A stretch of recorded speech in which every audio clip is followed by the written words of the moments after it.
Hi అందరికీ, నేను మీ సహదేవ్. కాశ్మీర్లో జరిగిన ఘటన అందరికీ తెలిసిన విషయమే. అక్కడ అమాయకులను చంపుడు జరిగింది పాకిస్తాను టెర్రరిస్టులు. అందరికీ అక్కడ జరిగిన ఘోరం తెలుసు. అంటే వాళ్ళు సైనికులు, మన సైనికులు కాదు. వాళ్ళ చేతులు ఆయుధాలు లేవు, బాంబులు లేవు, కత్తులు లేవు. అలాంటి అమాయకులను, టూరిస్టుకు పోయి అక్కడ ఏదో ఎంజాయ్ చేద్దామని పోయిన వాళ్ళను అమాయకులను చంపేసారు. ఈ విషయం అందరికీ మన దేశమంతా తెలుసు. ఇక్కడ కర్రగుట్టకు జరిగే అక్కడిది కూడా విషయం తెలిసేది. మన మావోయిస్టుల దాడి కూడా చూస్తూ ఉన్నారు. తెలంగాణ ప్రజలు కావచ్చు, మూడు రాష్ట్రాల ప్రజలు అక్కడ మూడు రాష్ట్రాలకు అందుబాటులో ఉన్న ఘటన అది. అంటే ఈ వీడియో నేను చేసుడు కారణం ఏంటంటే, కేంద్ర నిర్ణయాలు, కేంద్ర రాజకీయ నిర్ణయాలు ఏ రకంగా ఉన్నాయనేది ప్రజలు కూడా గమనిస్తూ ఉన్నారు. మావోయిస్టులు అనేటోళ్ళు మన ఇండియా వాళ్ళను మనమే చంపుకున్నట్టుగా ఇక్కడ క్లియర్గా అర్థమవుతుంది. అంటే కేంద్రం తీసుకున్న నిర్ణయం ఎట్లా ఉన్నది అంటే, మనమే చంపుకుంటున్నాం, శత్రు దేశాలు కూడా మనల్నే చంపుతున్నాయి, దాన్ని బట్టి మనమే పలసనైపోతున్నాం అని నాకు ఆలోచన వచ్చింది.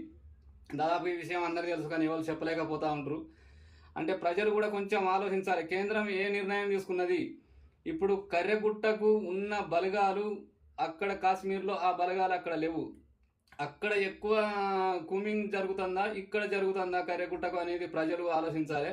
ఎక్కడ శ్రద్ధతోని బాగా నిఘా పెట్టి కేంద్ర బలగాలు ఎక్కడ అరికట్టే ప్రయత్నాలు చేస్తాయో అన్నీ మీరు ప్రజలు చూసుకుంటే బాగుంటుంది. మనకు అన్యాయం జరుగుతుంది అనేది క్లియర్గా అర్థమవుతుంది. మావోయిస్టులు అనేది ప్రజలు తయారు చేసుకున్న సంపద. వాళ్ళు ప్రజలను ఎక్కడ అమాయకులను వాళ్ళు ఎక్కడ ఏం ఘోరం చేయలేదు, అయినా కూడా వాళ్ళని చంపడానికి ప్రయత్నం చేస్తూ ఉన్నారు ఈ కేంద్ర బలగాలు. అక్కడ మాత్రం కాశ్మీర్లో జరిగిన ఘోరాన్ని మాత్రం కొంచెం నిర్లక్ష్యంగా తీసుకున్నట్టుగా అనిపిస్తుంది. నిర్ణయాలు ఏంది, మన ఇండియా నిర్ణయాలు, వాళ్లకు ఒక కట్టు మీదకి వద్దాం, మనం పంపించేది ఏది పంపించద్దు అని చర్చలు పెడతారు, అంతవరకు బాగున్నది.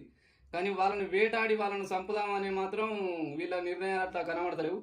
వీళ్ళ నిర్ణయం మొత్తం ఫోకస్ అంతా మన దగ్గర ఉన్న నక్సలైట్లు వీళ్ళని ఖాతం చేసుడే లక్ష్యంగా తీసుకున్నారు. కర్రెగుట్టకు జరిగే కూమింగ్లో ఉన్నంత శ్రద్ధ అక్కడ లేనట్టుగా క్లియర్గా కనబడుతుంది. నిజమావదమో ప్రజలు మీరే తెలుసుకోవాలి ఈ వీడియో ద్వారా.